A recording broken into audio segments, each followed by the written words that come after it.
ಹಾಂ ಫ್ರೆಂಡ್ಸ್, ಇವತ್ತಿನ ವಿಡಿಯೋದಲ್ಲಿ ನಾನು ನಿಮಗೆ ಕೊಡ್ತೀನಿ ಲೈಕೋ ಬಟನ್ ಫೀಡರ್ ಮಿಷಿನ್. ಅದರಲ್ಲಿ ಯಾವ ಥರ ರೀಸೆಟ್ ಮಾಡೋದು, ಪ್ರೋಗ್ರಾಮ್ ಏನೋ ಚೇಂಜಸ್ ಆಗಿರೋ ಯಾವ ಥರ ರೀಸೆಟ್ ಮಾಡೋದು. ಹೊಸ ನೋಡ್ತಾರೆ ಬೇಗ ಸಬ್ಸ್ಕ್ರೈಬ್ ಆಗಿ ಹೊಸ ವಿಡಿಯೋಗಳು ನಾನು ನಿಮಗೋಸ್ಕರ ಅಪ್ಡೇಟ್ ಮಾಡ್ತೀನಿ. ಕಲಿಯೋರು ಮತ್ತು ತುಂಬ ಯೂಸ್ಫುಲ್ ಆಯ್ತು. ಓಕೆ, ಬನ್ನಿ ಸ್ಟಾರ್ಟ್ ಮಾಡೋಣ.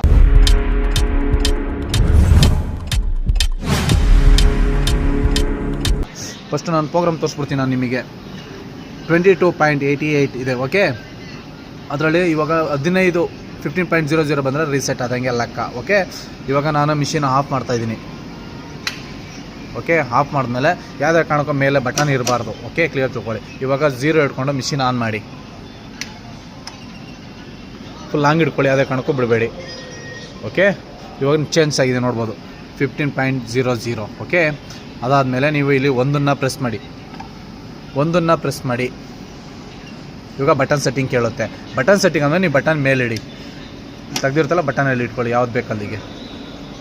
ಓಕೆ, ಇಲ್ಲಿ ಬಟನ್ ಇಡ್ಬೇಕಾದ್ರೆ ಒಂದು ಪೇಪರ್ ಜೊತೆಲೇ ಇಟ್ಕೊಳ್ಳಿ, ಯಾಕೆ ಒಂದು ಸ್ವಲ್ಪ ಜಾಸ್ತಿನೇ ಇರಲಿ. ಒಂದು ಪೇಪರ್ ಇಟ್ಕೊಳ್ಳಿ ಜೊತೆಲೆ. ಅದಾದಮೇಲೆ ನೀವು ಒಂದನ್ನು ಪ್ರೆಸ್ ಮಾಡ್ತೀವಿ. ಬಟನ್ ಸೆಟ್ಟಿಂಗ್ಗೆ 12.59 ಬಂದಿದೆ. ಇವಾಗ ಇದು ಇಲ್ಲಿಗೆ ಕಾಪಿ ಆಗಬೇಕು. ಓಕೆ, ಸೇವ್ ಆಗಬೇಕು ಅಂದರೆ 15.00 ಇದೆ, ಇಲ್ಲಿಗೆ 12.59 ಆಗಬೇಕು. ಓಕೆ, ಒಂದು ಪ್ರೆಸ್ ಮಾಡಿದ್ರೆ ತಿರ್ಗಾ ಇಲ್ಲಿಂದ ಇಲ್ಲಿಗೆ ಬಟನ್ ಬಿಡ್ತು ಸೆನ್ಸರ್ ತೊಗೊಳುತ್ತೆ. ಅದಾದಮೇಲೆ 2 ಪ್ರೆಸ್ ಮಾಡಿ. ಸೆನ್ಸರ್ ಎಲ್ಲ ಪೊಸಿಷನ್ಗೆ ಓಪನ್ ಆಗುತ್ತೆ, ಗೇಟಲ್ಲಿ ಓಪನ್ ಆಗುತ್ತೆ. ತಿರುಗಿ ಇನ್ನೊಂದು ಟೈಮ್ 2 ಪ್ರೆಸ್ ಮಾಡಿ. ಓಕೆ, ಅದ್ರ ಪೊಸಿಷನ್. ಇವಾಗ ಬಟನ್ ಸೆಟ್ಟಿಂಗ್ ಮುಗಿದಿದೆ. ರೀಸೆಟ್ ಯಾವ ಥರ ಗೊತ್ತಾಗಿದೆ ನಿಮಗೆ, ಬಟನ್ ಸೆಟ್ಟಿಂಗ್ ಕೂಡ ಯಾವ ಥರ ಮಾಡೋದು ಗೊತ್ತಾಗಿದೆ. ಇಷ್ಟ ಆಗಿದ್ರೆ ಲೈಕ್ ಮಾಡಿ.